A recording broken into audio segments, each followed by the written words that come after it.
अस्सलाम वालेकुम एवरीवन। आज का ये हमारा लेक्चर जो है वो मैं पहली दफ़ा फ़र्स्ट ईयर की फ़िज़िक्स में से कोई लेक्चर की वीडियो बनाने लगी हूँ। और ये मेरे पास जो है फ़र्स्ट ईयर की फ़िज़िक्स की Khyber Pakhtunkhwa text book board Peshawar की बुक है, और जो कि आजकल फेडरल में भी फॉलो हो रही है और जो कि केपीके में भी फॉलो हो रही है। तो आज का जो मेरा जो है लेक्चर है वो न्यूमेरिकल प्रॉब्लम में से है, और मेरा जो न्यूमेरिकल प्रॉब्लम है वो है फोर्थ चैप्टर इस बुक का, उसके न्यूमेरिकल प्रॉब्लम है। वैसे तो मुझे टेक्निकली फर्स्ट चैप्टर से स्टार्ट करने चाहिए न्यूमेरिकल प्रॉब्लम, लेकिन इंशाल्लाह वो भी मैं वीडियो बनाऊंगी। अभी मैं अपने स्टूडेंट्स को फोर्थ चैप्टर के प्रॉब्लम्स करवाने थे, जो कि है वर्क एंड एनर्जी। तो इसलिए मैंने जो है आज उसी से वीडियो बनाई है, क्योंकि मुझे उन्हें भी बताने थे। तो मैंने सोचा कि सब लोगों के साथ ये शेयर करूं। तो इसके बाद मैं फिफ्थ चैप्टर से भी बनाऊंगी, एंड इंशाल्लाह इस पूरी बुक के न्यूमेरिकल्स की मैं वीडियो बनाऊंगी। चलें स्टार्ट करते हैं। हमारे जो है ये मैंने एक गंदी सी पिक्चर ली है बुक से ही, क्योंकि मैंने कहा कि क्या मैं क्वेश्चन खुद लिखने में टाइम लगाऊं। तो मैं यहाँ से आपको क्वेश्चन जो है वो रीड करके और उनके जो सोल्यूशन है वो आपको समझाती जाऊँगी। तो सबसे पहला क्वेश्चन है, a 70 kg man runs up a long flight of stairs in 4 second, the vertical height of the stair is 4.5 metre, calculate his power. सबसे पहले तो हमें न्यूमेरिकल को समझना है, और इस न्यूमेरिकल में हमारे पास ये है कि एक बंदा है जिसका मैस जो है वो 70 kg, ठीक है। उसका मैस 70 kg है, और वो 4 सेकेंड के अंदर जल्दी से एक स्टेयर्स पे चढ़ता है जिनकी वर्टिकल हाइट जो है, मतलब ज़मीन से वो 4.5 मीटर अबव है वो स्टेयर्स, ठीक है। तो उसके अंदर कितनी पावर होगी, ऐसा बंदा जो कि 70 किलोग्राम का है, और वो 4 सेकेंड्स के अंदर वो 4.5 मीटर हाई स्टेयर्स के ऊपर चढ़ जाता है, तो उसकी पावर कितनी होनी चाहिए। तो इसके लिए ऑब्वियसली हम पावर का फार्मूला यूज़ करेंगे, and power formula is W divided by time. Sorry for such a bad hand writing, लेकिन मेरी जो हैंड राइटिंग है वो थोड़ी गंदी है, लेकिन I will try my best कि मैं आपको समझा सकूँ। पावर जो है वो बराबर होता है वर्क डिवाइडेड बाई टाइम। अब वर्क कहाँ से आएगा, क्योंकि वो पर्सन जो है वो स्टेयर के ऊपर भाग रहा है, ऊपर की तरफ तेज़ी से चढ़ रहा है, तो इट्स मीन कि वो अगेंस्ट द ग्रेविटी वर्क कर रहा है। तो जब कोई चीज़ अगेंस्ट द ग्रेविटी होती है तो उसके अंदर जो वर्क होता है वो ऑब्वियसली वही वर्क होता है जो ग्रेविटेशनल फोर्स की वजह से होता है, बस उसकी ऑपोजिट डायरेक्शन में होता है। तो ग्रेविटेशनल फोर्स जो है वो mg के बराबर है, और जो डिस्टेंस उसने वर्टिकल हाइट कवर की है उसको हम h कह देंगे। तो हमारा जो टोटल वर्क हो जाएगा वो mgh हो जाएगा, ठीक है। मतलब जब एक सर्टेन हाइट तक जाएगा तो वो जो पोटेंशियल एनर्जी गेन करेगा एक्चुअली वो उसका वर्क डन होगा अगेंस्ट द ग्रेविटी। जितना वर्क डन वो अगेंस्ट द ग्रेविटी करेगा उतनी उसके अंदर पोटेंशियल एनर्जी स्टोर हो जाएगी। तो फोर्स जो है वो mg है और डिस्टेंस h है, तो वर्क आपके पास क्या हो गया mgh। तो इसमें हमने थोड़ा सा, मैं इसका साइज़ छोटा कर देती हूँ ताकि आपको ये क्लियर सारा नज़र आए। हाँ ओके। तो ये हमारे पास मास g एंड h 4.5 मैंने पुट किया, टाइम 4 सेकेंड था। सिंपल है, इसमें जरा सा आपने पुटिंग करके कैलकुलेटर से ऐसे सॉल्व करेंगे तो आपके पास पावर आ जाएगी, उसका यूनिट वॉट है। इस डेसिमल को आप जब 2 प्लेस लेफ्ट की साइड पे मूव करेंगे तो उसकी वजह से एक साइंटिफिक नोटेशन में 10⁻² आ जाएगा। आई होप कि आपको ये सब चीज़ें पता है। ओके, नेक्स्ट न्यूमेरिकल है हमारे पास, a body of mass 2 kilogram is drop from a rest position 5 metre above the ground. Ground level से 5 मीटर की हाइट के ऊपर से हमने एक स्टोन ड्रॉप किया, गिराया, ठीक है। और स्टोन का मास था 2 किलोग्राम, और जब हमने उसे गिराया तो सब वो रेस्ट पे था, मतलब उसकी इनिशियल वेलोसिटी 0 थी। और उसकी हमने जब ऊपर से नीचे की तरफ आ रहा है 5 मीटर उसकी हाइट है इनिशियल, और जब नीचे की तरफ आ रहा है जब वो 3 मीटर हाइट तक पहुंच जाए फ्रॉम द ग्राउंड, तो तब तक उसकी वेलोसिटी क्या होगी। अब इनिशियली जो है उसकी वेलोसिटी क्या थी। अब इसमें हमारे पास जो है वो law of conservation of energy हम यूज़ करेंगे।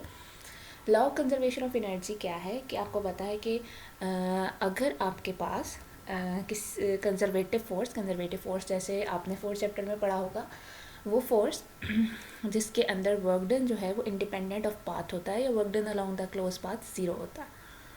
तो कंजर्वेटिव फोर्स जब भी किसी बॉडी के ऊपर वर्क करती है तो उसकी जो टोटल एनर्जी होती है वो कंजर्व करती है। मतलब टोटल एनर्जी से मुराद ये है कि total kinetic energy plus potential energy जो स्टार्ट में होती है, फाइनल भी kinetic energy plus potential energy वही होती है। तो total energy initial total energy final के बराबर होती है। टोटल एनर्जी में हमारे पास kinetic energy plus potential energy आ जाती है, ठीक है। तो इसको मैंने थोड़ा सा सॉल्व करने की कोशिश की है यहाँ पे समझाने के लिए कि इनिशियल टोटल एनर्जी जो है वो आपके पास initial kinetic energy plus initial potential energy, और फाइनल टोटल एनर्जी भी इसी तरह आपके पास final potential energy plus final kinetic energy, ठीक है। अभी मैं इसको मज़ीद समझा देती हूँ। इनिशियली जब वो ऊपर था तब वो रेस्ट पे था, तो इनिशियल उसकी वेलोसिटी ज़ीरो थी, तो इनिशियल उसकी काइनेटिक एनर्जी ज़ीरो होगी, लेकिन उसके पास पोटेंशियल एनर्जी होगी इनिशियली, ठीक है। तो अब मिसाल के तौर पर यहाँ से आप डायग्राम से मैं आपको समझाती हूँ। इनिशियली उसकी वेलोसिटी ज़ीरो है, लेकिन वो किसी सर्टन हाइट 5 मीटर के ऊपर है, फिर वो सर्टन हाइट 3 मीटर पे आ जाता है फ्रॉम द ग्राउंड, और उसकी वेलोसिटी क्या होगी। तो law of conservation of energy के मुताबिक इस पॉइंट की जो टोटल एनर्जी है उसको इस पॉइंट की टोटल एनर्जी के बराबर होना चाहिए। अब इस पॉइंट की टोटल एनर्जी कैसे कैलकुलेट करेंगे? इस पॉइंट पे जो ऑब्जेक्ट की काइनेटिक एनर्जी थी प्लस पोटेंशियल एनर्जी, इसी तरह इस पॉइंट की kinetic energy plus potential energy. तो इस पॉइंट की initial kinetic energy plus potential energy, kinetic energy zero होगी क्योंकि ऑब्वियसली वो जो है वो उसकी इनिशियल वेलोसिटी ज़ीरो थी, तो इस पॉइंट पे उसकी टोटल एनर्जी सिंपल उसकी पोटेंशियल एनर्जी हो जाएगी, ठीक है। तो इनिशियल टोटल एनर्जी को फाइनल टोटल एनर्जी के बराबर होना चाहिए। तो लेट्स सपोज जब हम जनरली फार्मूला लिखते हैं तो लेट्स सपोज पहले पॉइंट पे उसकी वेलोसिटी v1 थी, हाइट h1 थी, तो initial kinetic energy half mv1 square plus initial potential energy mgh1, और final kinetic energy half mv2 square, वो जो सेकंड पॉइंट है उसकी वेलोसिटी, प्लस उसकी हाइट h2 है तो उसकी पोटेंशियल एनर्जी क्या होगी mgh2। तो टोटल इनिशियल एनर्जी क्या होगी आपके पास? Initial kinetic energy plus initial potential energy, और टोटल फाइनल एनर्जी क्या होगी? फाइनल जो भी हमारा सेकंड पॉइंट है, final kinetic energy plus final potential energy. ये जनरल सी चीज़ है, ये बेसिकली आपकी बुक में ये चीज़ नहीं उस तरीके से बताई हुई, लेकिन ये मैं आपको बताना ज़रूरी समझती हूँ कि अगर आपको ये कॉन्सेप्ट क्लियर है तो आप किसी भी किस्म का एनर्जी वाला प्रॉब्लम सॉल्व कर सकते हैं। अब क्योंकि v1 जो है वो ज़ीरो है, इनिशियल वेलोसिटी इसकी ज़ीरो है, तो ये पार्ट उसका ज़ीरो हो जाएगा। सिंपल मैंने mgh2 को यहाँ पे ले आई, ठीक है। तो m मैथ्स भी हमें पता है, g भी पता है, इनिशियल हाइट भी पता है, दूसरी हाइट भी पता है, h1 5 था, h2 हमारे पास 3 था। तो यहाँ से आपने मैथ्स को सारी साइड से कैंसिल कर दिया, 2 को दोनों साइड पे मल्टीप्लाई कर दिया, और यहाँ से आपके पास जो है वो, मैं इसको थोड़ा स्लोली करती हूँ, आप इसको साथ साथ लिखते जाइएगा और फिर मेरी इस वीडियो को सुन लीजिएगा तो आपको समझ आ जाएगा। तो यहाँ से मैंने मैथ्स को कैंसिल कर दिया, 2 को दोनों साइड पे मल्टीप्लाई कर दिया, यहाँ से मैंने v2 स्क्वायर के लिए एक रिलेशन निकाल लिया, और यहाँ पे मेरे पास 2gh1h2 की वैल्यू पुट की, तो v2 दूसरे पॉइंट पे जब उसकी हाइट 3 मीटर थी अबव द ग्राउंड, तो उसकी वेलोसिटी इसके बराबर थी, ठीक है। तो यहाँ पे जो मैंने ऊपर चीज़ें लिखी हुई हैं मैं उनके बारे में बता देती हूँ कि हमने जो 4th चैप्टर में कॉन्सेप्ट पढ़ा है वो ये पढ़ा है कि जब ऑब्जेक्ट ऊपर से नीचे की तरफ आता है तो उसकी पोटेंशियल एनर्जी डिक्रीज़ करती है और काइनेटिक एनर्जी इंक्रीज़ करती है। मतलब हमारे पास जैसे मैंने आपको बताया कि टोटल एनर्जी को कंजर्व करना चाहिए, तो टोटल एनर्जी में दोनों एनर्जीज आ जाती है, काइनेटिक एनर्जी भी और पोटेंशियल एनर्जी भी। तो एक अगर कम होती है तो दूसरी बढ़ती है, इस तरीके से कि उनका सम हमेशा हर पॉइंट पे कांस्टेंट रहे। तो मतलब अगर पोटेंशियल एनर्जी वो लूज़ करेगा तो काइनेटिक एनर्जी वो गेन करेगा। जैसे यहाँ पे इनिशियली उसके पास सारी एनर्जी जो थी वो पोटेंशियल एनर्जी थी, लेकिन जब वो नीचे आने लगा तो उसने अपनी थोड़ी थोड़ी पोटेंशियल एनर्जी काइनेटिक एनर्जी में चेंज करना शुरू कर दी। तो अब पोटेंशियल एनर्जी पहले से कम हो गई है, लेकिन काइनेटिक एनर्जी पहले से बढ़ गई है। इनिशियल काइनेटिक एनर्जी ज़ीरो थी, लेकिन बाद में काइनेटिक एनर्जी की कुछ वैल्यू आ गई। तो एक चीज़ कम होती जाती है, दूसरी बढ़ती जाती है, लेकिन उनका सम हमेशा सेम रहता है दोनों का। तो जितनी पोटेंशियल एनर्जी लूज़ होगी उतनी काइनेटिक एनर्जी गेन होगी। तो लूज़ एंड पोटेंशियल एनर्जी क्या है कि इनिशियल जो पोटेंशियल एनर्जी थी और जो दूसरे पॉइंट पर पोटेंशियल एनर्जी थी उन दोनों का डिफरेंस, ये लॉस इन पोटेंशियल एनर्जी है। और गेन इन काइनेटिक एनर्जी का मतलब ये है कि जो फाइनल पॉइंट पर काइनेटिक एनर्जी थी और जो इनिशियल पॉइंट पर काइनेटिक एनर्जी थी उनका डिफरेंस जो होगा उतनी एनर्जी उसने गेन की होगी। तो फिर मैंने ये समझाने के लिए कि ये रिलेशन एक्चुअली कैसे है, अगर आप इसको इधर ले जाएँ और इस वाली को इधर ले आएँ तो ये यही रिलेशन बन जाएगा जो ये वाला है, ठीक है। तो लॉस एंड पोटेंशियल एनर्जी, दोनों पोटेंशियल एनर्जीज को माइनस कर दें, जो इनिशियल थी और जो दूसरे पॉइंट की थी, तो लॉस एंड पोटेंशियल एनर्जी आ जाएगा। गेन इन काइनेटिक एनर्जी, दूसरे पॉइंट पे जो काइनेटिक एनर्जी थी और जो पहले पॉइंट पे काइनेटिक एनर्जी थी उनको माइनस कर दें तो पता चल जाएगा कि कितनी काइनेटिक एनर्जी उसने गेन की। आई थिंक यहाँ तक आपको एनर्जी के सारा कॉन्सेप्ट क्लियर हो गया होगा। नेक्स्ट है, a man pulls a trolley through a distance of 50 metre by applying a force of 100 newton. Distance 50 metre का है, फोर्स 100 न्यूटन की लग रही है और एंगल 30 डिग्री का बन रहा है विद द हॉरिजेंटल। हमने वर्क डन कैलकुलेट करना है। तो वर्क डन आपको पता है कि वो एफ डॉट डी के बराबर होता है। डी गिवन है, फोर्स गिवन है, थीटा गिवन है, एफ डॉट डी जो कि F D cos of theta के बराबर है। सिंपल आपने एफ डी और कॉस थीटा जो मैं थीटा की वैल्यू पुट करनी है एंड देन आपके पास वर्क आ जाएगा इन अ जॉल। यूनिट बहुत ज़्यादा इंपॉर्टेंट होते हैं, उनका बहुत ज़्यादा ध्यान रखा करें। 4 है, इसमें आपके पास ये है कि रोलर कोस्टर कार है और वो इनिशियली किसी सर्टन हाइट 40 मीटर से अपनी जर्नी स्टार्ट करती है, फिर उसके बाद वो थोड़े नीचे आते हुए एक दूसरी हिल तक जाती है जो कि 25 मीटर की हाइट के ऊपर है। उसने जो टोटल डिस्टेंस एक हाइट से दूसरी हाइट तक आने तक के लिए कवर किया 400 मीटर का था। हमने देखना है कि कितनी फ्रिक्शनल फोर्स उस पर लगी कार पे, अगर कार का मैस 1000 kg था। चलिए मैं आपको इसको दोबारा से एक्सप्लेन करती हूँ। इसमें बेसिकली आपके पास एक रोलर कोस्टर कार है जो कि इनिशियली लेट्स सपोज किसी 40 मीटर हाइट के ऊपर है और फिर उसके बाद वो नीचे आते हुए 25 मीटर हाइट तक आई। यहाँ पे आके वो स्टॉप कर गई, ठीक है। अब यहाँ से जब वो यहाँ तक आई है तो उसने अपनी उसकी पोटेंशियल एनर्जी ऑब्वियसली चेंज होगी क्योंकि हाइट चेंज होगी। अब यहाँ पे आते हुए अब जितना अब ऑब्वियसली हमें बाय कंजर्वेशन ऑफ एनर्जी हमें पता है कि इस पॉइंट की जितनी टोटल एनर्जी है इस पॉइंट की भी उतनी ही टोटल एनर्जी होनी चाहिए। लेकिन अगर हम देखें तो इस पॉइंट की हाइट है 40 मीटर और ये इसको हम h1 कह देते हैं, और इस पॉइंट की हाइट है 25 मीटर, इसको हम h2 कह देते हैं, और मास है 1000 kg। तो इनिशियल पोटेंशियल एनर्जी थी mgh1, वो उसकी इतनी थी, वो 392,000 जाउल आ रही है, ठीक है।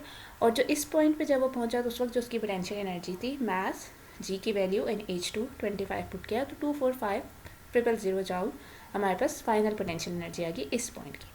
तो पोटेंशियल एनर्जी कितनी चेंज हुई, दोनों को हमने माइनस किया 147,000। ये थोड़ी सी मिस्टेक हो गई थी, इसको बाद में मैंने करेक्ट किया था, इसलिए इस तरह से आपको समझ नहीं आ रही है, मैं इसलिए बोल रही हूँ 147,000 जाउल भी यहाँ पे साथ आना चाहिए। जो है वो पोटेंशियल एनर्जी उसकी चेंज हुई, मतलब इतनी डिक्रीज़ हुई। इनिशियली उसकी कितनी थी, इतनी थी, और फाइनल उसकी इतनी हुई, तो इतना पोटेंशियल एनर्जी जो है वो उसकी डिक्रीज़ हुई।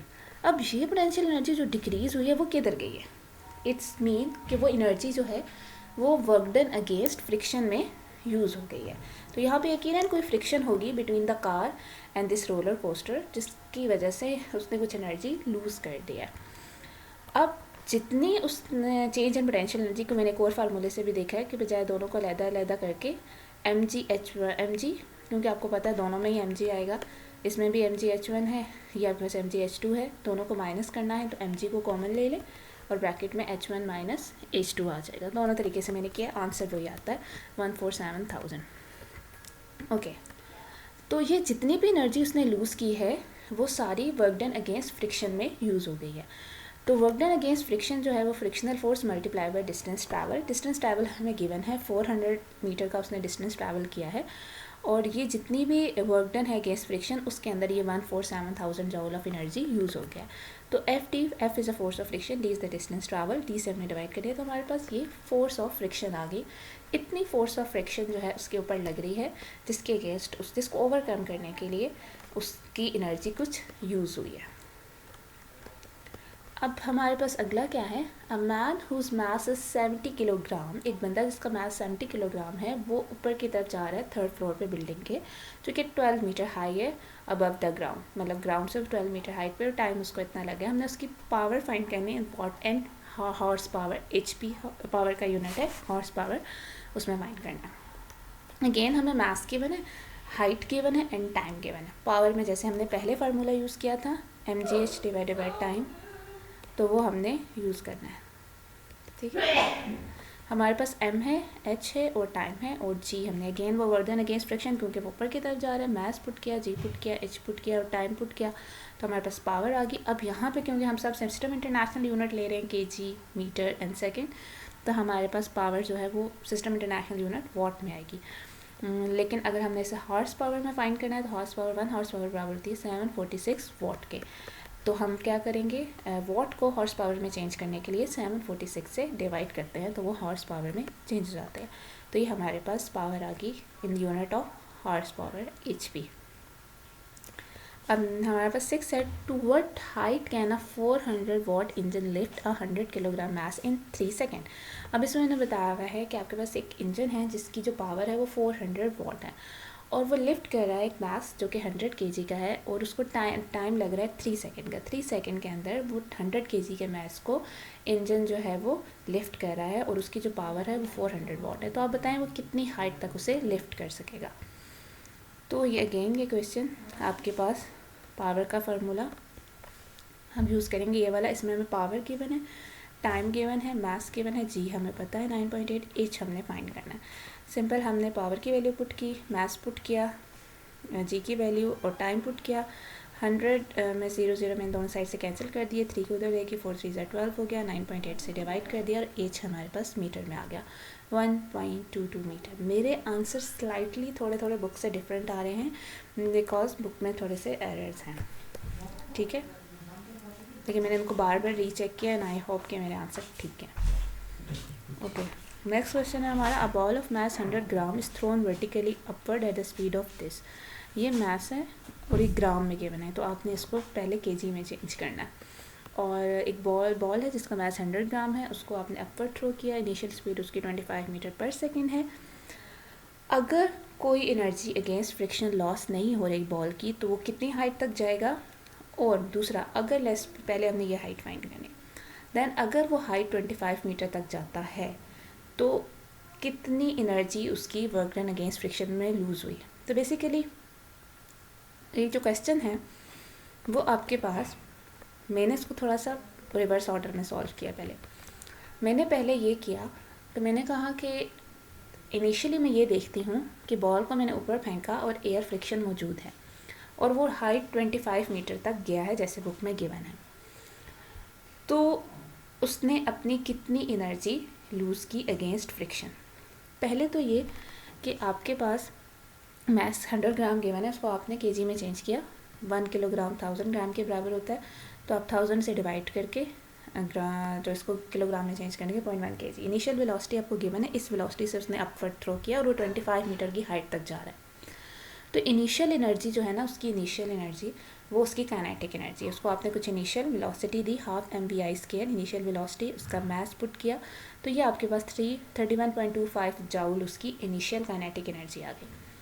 अब जब हमने बॉल थ्रो की अपवर्ड तो हम ये सपोज करेंगे कि जिस लेवल से हमने थ्रो की उस लेवल पे उसकी हाइट, लेट्स सपोज हमने ग्राउंड लेवल से अपवर्ड उसे थ्रो किया तो ग्राउंड लेवल पे था तो उसकी पोटेंशियल एनर्जी उस पॉइंट पे 0 है। अपवर्ड थ्रो किया तो उस वक्त उसकी सारी एनर्जी काइनेटिक एनर्जी थी।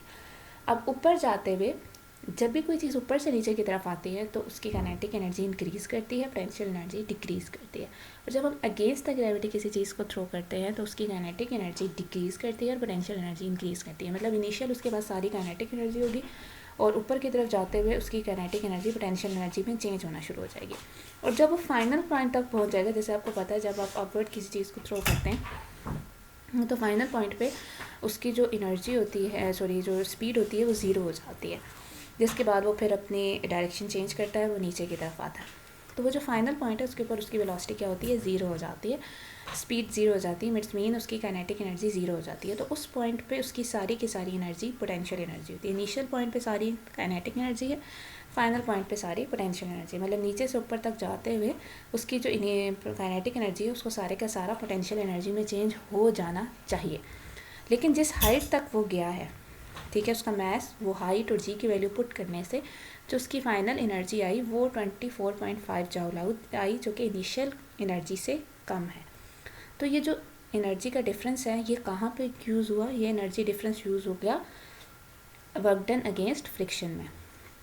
तो हमारे पास जो चेंज इन एनर्जी है दोनों, जो कि दोनों एनर्जी का जब मैंने डिफरेंस लिया तो 6.75 जाउल आया।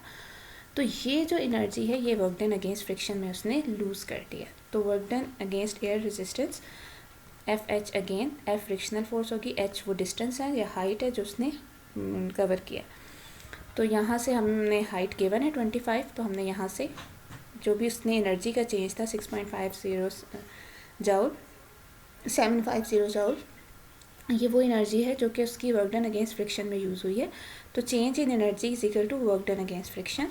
तो यहाँ से हमने 8 से डिवाइड करके फ्रिक्शनल फोर्स फाइंड कर दी जो कि 0.27 न्यूटन है। अगर कोई energy work done against friction में यूज़ नहीं होगी तो उसका मतलब है कि उसकी जितनी भी इनिशियल काइनेटिक एनर्जी है वो सारी की सारी पोटेंशियल एनर्जी में चेंज हो जानी चाहिए।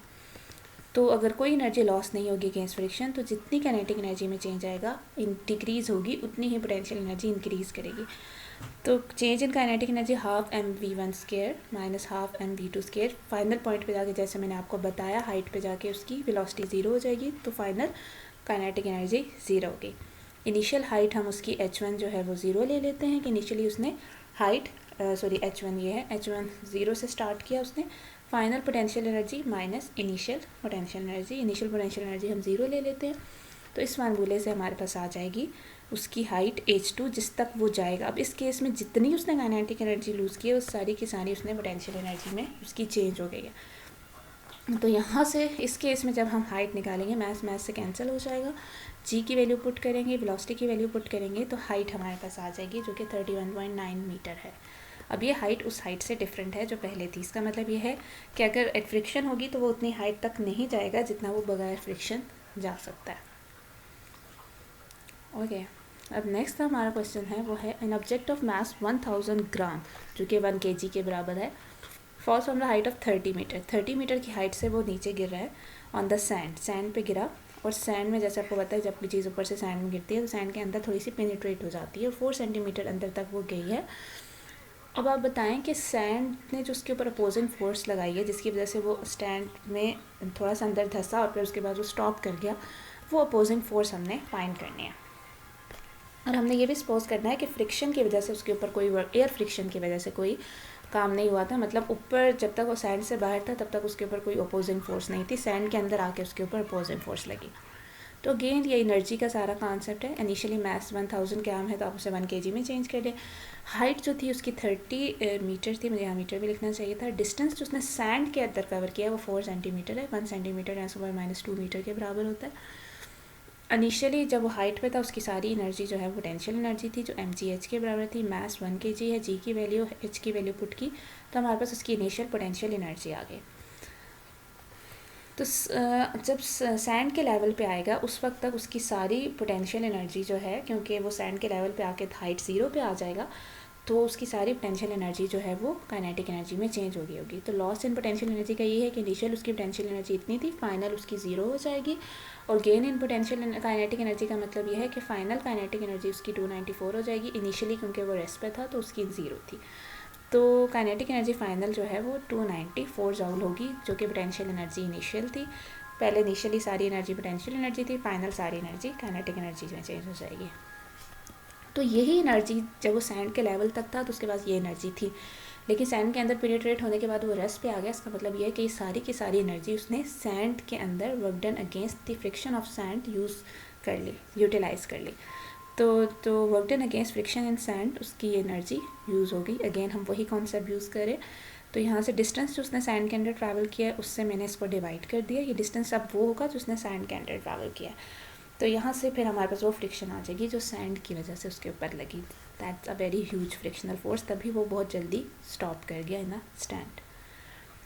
ओके, नेक्स्ट हमारा जो क्वेश्चन है वो हमारे पास है 9, जो कि है body of mass M drop from a bridge into a water. मतलब ब्रिज से पानी के अंदर जो है वो रिवर के ऊपर एक ब्रिज है, उसके ऊपर से हमने एक बॉडी ड्रॉप की जिसका मास एम था, हाइट 10 मीटर थी ब्रिज की। हमने उसकी वेलोसिटी, हमें सिर्फ एक ही चीज़ गिवन है यहाँ पे हाइट, हमें उसकी स्पीड फाइंड करनी है at 5 metre above the water surface. और जब वो वाटर की सरफेस को स्ट्राइक करेगा उस वक्त उसकी स्पीड क्या होगी।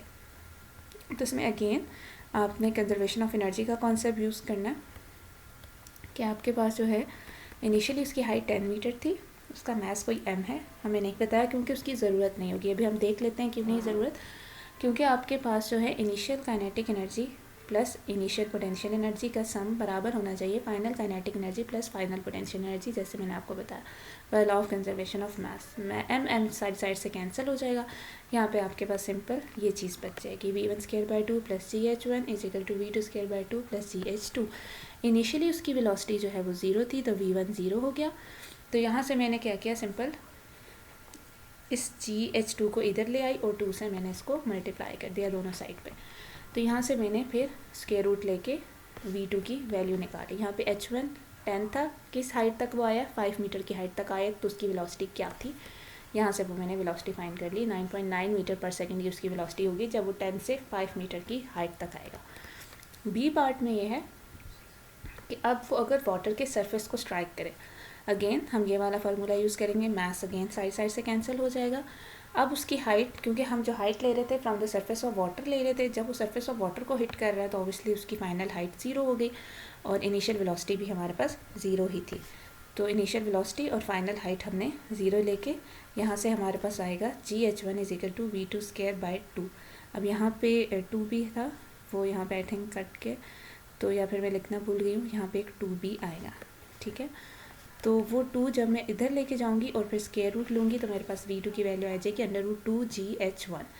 अगेन h1 आपके पास 10 था, उसकी वैल्यू आपने पुट की तो आपके पास वेलोसिटी आ गई 14 मीटर पर सेकेंड। मतलब जब वो 5 मीटर की हाइट तक आया तो उसकी वेलोसिटी इतनी थी, और जब वो फाइनल वाटर के सरफेस तक आया तो उसकी वेलोसिटी 14 मीटर पर सेकेंड थी। ओके, नेक्स्ट आपके पास क्वेश्चन है, क्वेश्चन नंबर 10। एक इंजन है JF thunder fighter made by Pakistan and China, उसने एक थ्रस्ट क्रिएट करता है वो इंजन, मतलब थ्रस्ट एक फोर्स होती है जब आपके पास इंजन मूव करता है, जो रॉकेट है वो जब लॉन्च किया जाता है, तो जब वो ऊपर की तरफ जाता है तो उसको जो पुश मिल रहा होता है ऊपर की तरफ, उसे हम थ्रस्ट कहते हैं। तो वो जो अपर थ्रस्ट है वो उस थंडर फाइटर के अंदर 3000 न्यूटन का अपर थ्रस्ट जो है वो मिसाइल के ऊपर या रॉकेट के ऊपर लग रहा होता है, जिसकी वजह से वो अगेंस्ट द ग्रेविटी मूव कर रहा होता है। तो वो जो इंजन जो कि इतनी पावर की फोर्स जनरेट कर रहा है कि वो आपके पास मिसाइल या रॉकेट ऊपर की तरफ मूव करे, उसका आपने बताया है कि उसकी क्या पावर होनी चाहिए। अगर जो वेलोसिटी है आपके पास रॉकेट की वो 600 मीटर पर सेकेंड है और जो उस पर अपर थ्रस्ट लग रही है वो 3000 न्यूटन की है, तो आपने पावर का फार्मूला देखा है। एक और भी हमने F.V वाला हमने फार्मूला देखा है। अगर आपके पास फोर्स भी अपर डायरेक्शन में लग रही है और वेलोसिटी भी रॉकेट की अपर डायरेक्शन में है तो F.V सिंपल FV के बराबर हो जाएगा, क्योंकि थीटा इनके बीच में क्या हो जाएगा, 0 डिग्री, और cos 0 1 होता है। तो इसलिए हम सिंपल FV ले लेते हैं। फोर्स गिवन है, V गिवन है, सिंपल हमने उसे वॉट में फाइंड कर लिया। इन्होंने आपको हॉर्स पावर में यूनिट कहा हुआ है, तो सिंपल यहाँ से तो आपके पास वॉट में आएगा।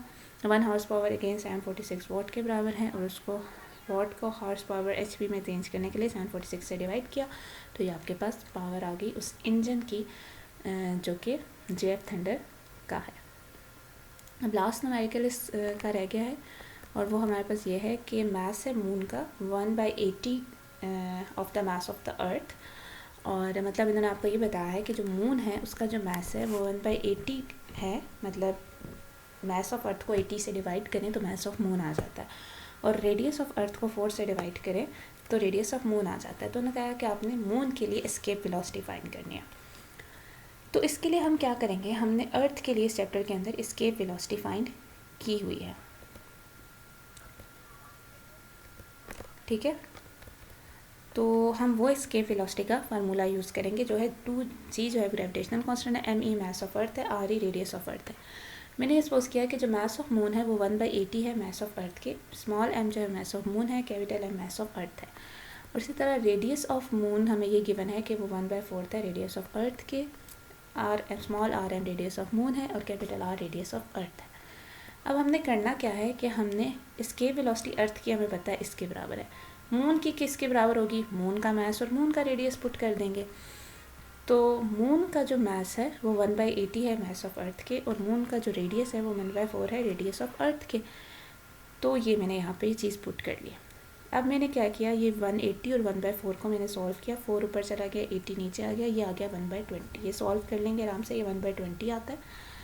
इसके ऊपर स्क्वायर रूट अब ये अगर हम देखें तो ये हो जाएगा GMERE/20। तो 1/20 को हमने एक साइड पे कर लिया, बाकी सब चीज़ों को मैंने एक साइड पे कर लिया। तो ये जो चीज़ थी ये क्या थी, ये मैंने क्यों इसलिए किया, क्योंकि ये मेरे पास है एस्केप वेलोसिटी ऑफ अर्थ।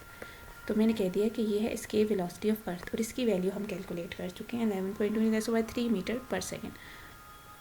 तो सिंपल आपने एस्केप वेलोसिटी ऑफ अर्थ की वैल्यू पुट करनी है इस फार्मूला के अंदर और √20 से उसे डिवाइड कर देना है और इसका आंसर आ जाएगा।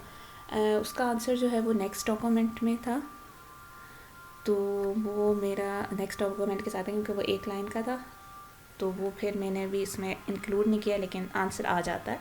आप आराम से इस पर ट्रस्ट करके इसको सॉल्व कर लें, आपका आंसर आ जाएगा जो बुक का answer. Okay, I am done with this video of the chapter number 4। I hope कि आपको ये समझ आ गया होगा, और अगर आपको कोई बात नहीं समझ आ रही है तो आप कमेंट में मुझे बता दें और मैं उसको दोबारा से एक्सप्लेन कर दूँगी।